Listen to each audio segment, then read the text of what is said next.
आपको सबको नमस्कार। एक बहुत ज़रूरी बात आज मैं आपसे करना चाहता हूँ। जितने भी लोग देश के बारे में सोचते हैं, देश के बारे में चिंता करते हैं, उनके सामने आज मैं दो चार बातें रखना चाहता हूँ। पिछले कुछ दिनों से आप लोग देख रहे हैं कि किस तरह से आम आदमी पार्टी के ऊपर एक तरह से दमन चक्र चलाया जा रहा है, कुचलने की कोशिश की जा रही है आम आदमी पार्टी को। हमारे अभी तक 10 एमएलएज को गिरफ्तार किया जा चुका है। एक एमएलए के यहाँ इनकम टैक्स की रेड करा दी। हमारे 21 एमएलएज को झूठा सच्चा ऑफिस ऑफ प्रॉफिट कह के 21 एमएलए को डिस्क्वालीफाई करने की कोशिश की जा रही है। हमारे एक एमपी भगवंत मान को सस्पेंड कर दिया इन लोगों ने। तो पूरी तरह से एक तरह से दमन का चक्र है। सीबीआई की रेड करा दी, एंटी करप्शन ब्रांच रोज झूठे सच्चे केस, सत्येंद्र जैन की इंक्वायरी करा रही है, मनीष सिसोदिया की इंक्वायरी करा रही है एंटी करप्शन ब्रांच इनकी। तो मैं ये सोच रहा था कि ये सब क्यों हो रहा है। कुछ लोग कहते हैं, मैं रोज कहता हूँ मोदी जी करा रहे हैं, मोदी जी करा रहे हैं। कुछ लोग कहते हैं अरविंद आप तो रोज ही खड़े होकर मोदी जी का नाम ले देते हो, इसमें मोदी जी थोड़ी करा रहे हैं। मैं ये समझना चाहता हूँ, income tax department, Delhi police, CBI, ये इतने सारे डिपार्टमेंट एक साथ पीछे पड़े हैं। इनके ऊपर कोई तो मास्टरमाइंड होगा जो करा रहा होगा। वो मास्टरमाइंड कौन है? अमित शाह है, मोदी जी हैं, पीएमओ हैं, ये सब एक साथ हैं। मोदी जी के कहने पे अमित शाह जी करा रहे हैं, पर हो वहीं से रहा है। तो मैं ये सोच रहा था वो क्यों करा रहे हैं, क्योंकि इसका कोई रीजन समझ नहीं आ रहा। इसका बड़ा नेगेटिव असर पड़ रहा है। जनता कह रही है जी ये तो ठीक नहीं हो रहा, ज्यादती हो रही है, अब तो कुछ ज़्यादा ही हो गया। तो जनता में नेगेटिव परसेप्शन जा रहा है। फिर मोदी जी क्यों करा रहे हैं? तो जो लोग अंदर के लोग बताते हैं कि मोदी जी बिल्कुल बुरी तरह से बौखलाए हुए हैं हम लोगों को लेकर, बहुत ज़्यादा बौखलाहट में है, गुस्से में है, बहुत ज़्यादा गुस्से में है। और वो लॉजिकली नहीं सोच रहे इस बारे में, क्योंकि इसका कोई लॉजिक ही नहीं बनता। रोज एक एमएलए को पकड़ के, और जितना के खिलाफ अभी तक एमएलए को पकड़ पकड़ के डाला है, 2 दिन में सारे छूट के बाहर आ जाते हैं।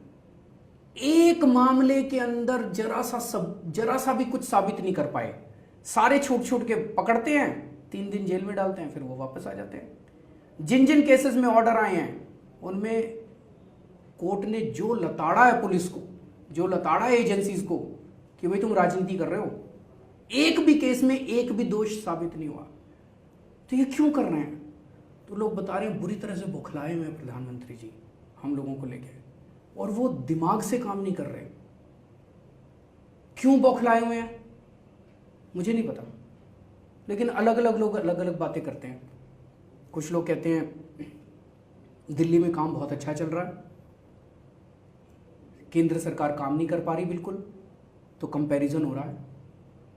कुछ लोग कहते हैं कि दिल्ली की हार को नहीं पचा पा रहे। कुछ लोग कहते हैं कि गोवा में, गुजरात में, पंजाब में जो हमें समर्थन मिल रहा है उसको लेके बौखलाए हुए हैं। मुझे नहीं पता क्यों बौखलाए हुए हैं, लेकिन ये तो साफ साफ जाहिर है कि वो बिना सोचे समझे गुस्से में और बौखलाहट में ये सारे निर्णय ले रहे हैं। ये मेरे लिए सबसे ज़्यादा चिंता का विषय है कि अगर किसी देश का राजा बौखलाहट में बिना सोचे समझे गुस्से में निर्णय लेने लगेगा तो उस देश के लिए तो बड़े खतरे की बात है।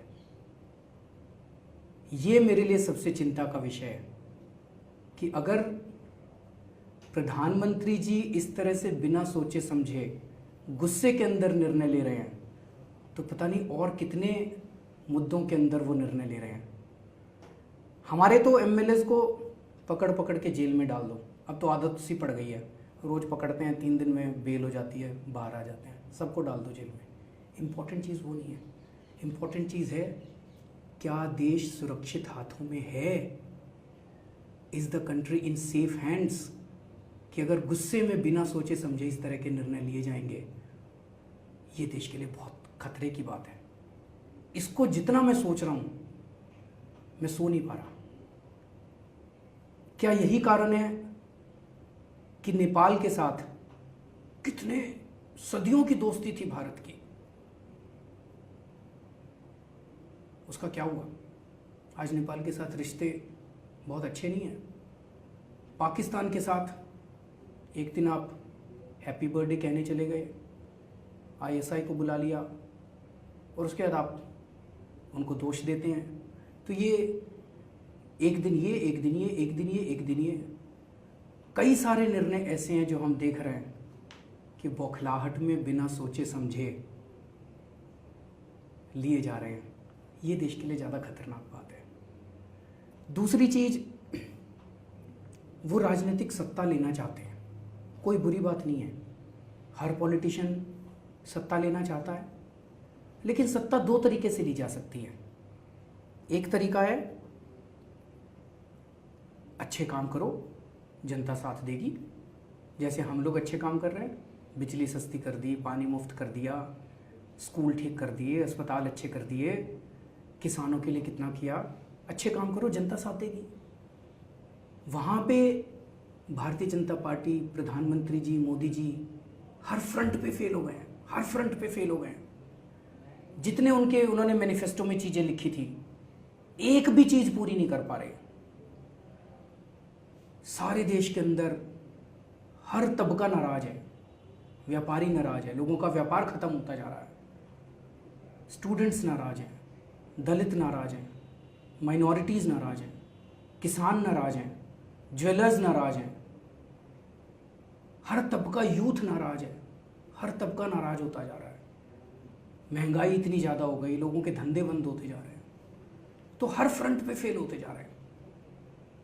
दूसरा तरीका क्या है सत्ता लेने का? कि आप अपने विरोधियों को कुचल दो। जब विरोधी नहीं बचेंगे तो सत्ता आपके पास रहेगी। अब वो करने लग गए हैं। उन्होंने एक एक करके सारी पार्टी वालों को कुचल दिया। कभी देखते हो कांग्रेस की हिम्मत है आवाज़ उठाने की? किसी दूसरी पार्टी की हिम्मत है आवाज़ उठाने की? हर एक को कुचल दिया। जितने आंदोलन हो रहे हैं,